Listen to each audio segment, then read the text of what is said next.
भाजपचे आमदार सुरेश धस आपल्याबरोबर आहेत. सुरेश धस जी आज अजित पवारांची भेट घेतली तुम्ही.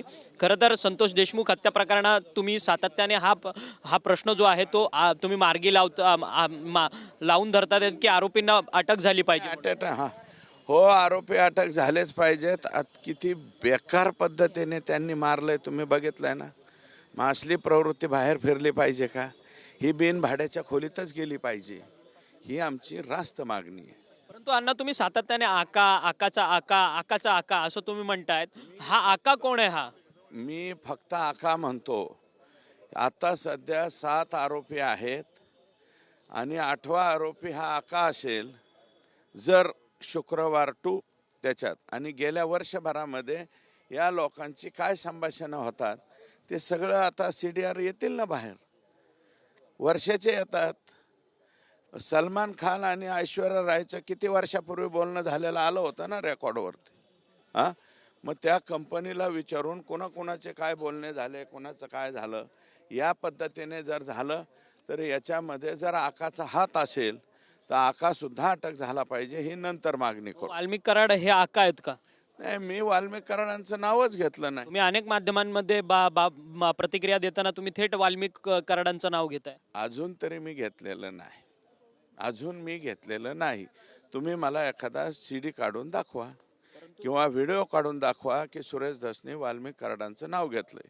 मी अजूनही वाल्मिक कराडांचं नाव घेतलेलं नाही. फक्त शुक्रवारी ॲट्रॉसिटीचा गुन्हा दाखल करायला तिथला दलित समाजाचा वॉचमन गेला होता. कंपनीवाले खंडणीचा गुन्हा दाखल करायला गेलते, त्यांची फिर्याद घेतली नाही.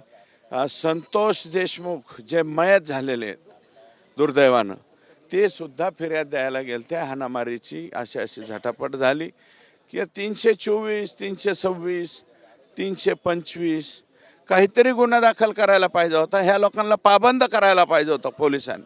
जर पाबंद केला असतं तर ही घटनाच घडली नसती. आणि ॲट्रॉसिटीची 3(1)10 प्रमाणे किंवा जे काही कलमं आहेत ॲट्रॉसिटीची त्याप्रमाणे गुन्हा दाखल जर झाला असता तर हा गुन्हा घडला नसता. त्याच्यामुळं ते गुन्हा दाखल न करून घेणारे कोण आणि त्यांच्यावरती कारवाई झाली पाहिजे. आणि त्या दरम्यानच्या कालावधीत वरिष्ठ कुणी जे असतील आका वगैरे त्यांचे कॉल झाले असतील तर आकासुद्धा बिन भाड्याच्या. तुमचं सरकार आहे, SIT तुम्ही मागणी करताय, अजून SIT लागत? आज होईल. आता आलंय पत्र, काल खाली गेलेलं आहे गृह खात्याकडं. अमुस ग्रह जे आहेत त्यांच्याकडनं आज ऑर्डर मी शक्यतो संध्याकाळी 5 पर्यंत घेईल. पीक विम्याचा घोटाळा पण तुम्ही आज बोलताय, तो काय नक्की पीक विम्याचा घोटाळा? कारण की तुम्ही गेल्या मागचे कृषी मंत्री धनंजय मुंडे त्यांच्यावरतीच थेट आरोप लावताय काय? एकटा म्हणजे कृषी मंत्र्यांच्या एकट्याचा घोटाळा नाही येतो, ते कंपन्या, दलाल आणि अनेक लोक आहेत. कृषी मंत्री संबंधित येतात. माझ्याकडं तुम्ही किती गडबडीत मला काही वधवून घ्यायचा प्रयत्न केला तर मी एवढा सोपा नाही, हे तुम्हाला नम्रपणे सांगतो. तुमचं जेवढं वय असेल तेवढे वयाची माझी आमदारकी झालेली आहे. त्याच्यामुळं विनम्रपणे सांगतो की तो घोटाळा, ते डॉक्युमेंट्स बीड जिल्ह्यामध्ये माझ्या हाती 7,000 हेक्टरचा घोटाळा समोर आलेला आहे.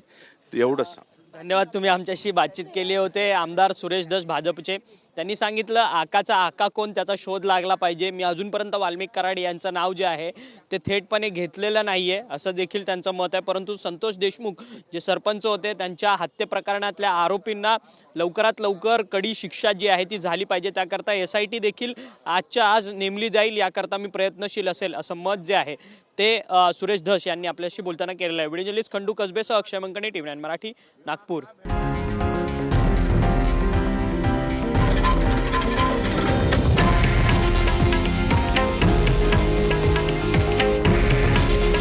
हे आहे देशातील नंबर 1 न्यूज नेटवर्क आणि आपण पाहत आहात TV9 मराठी. काळजी तुमची, हित महाराष्ट्राचं.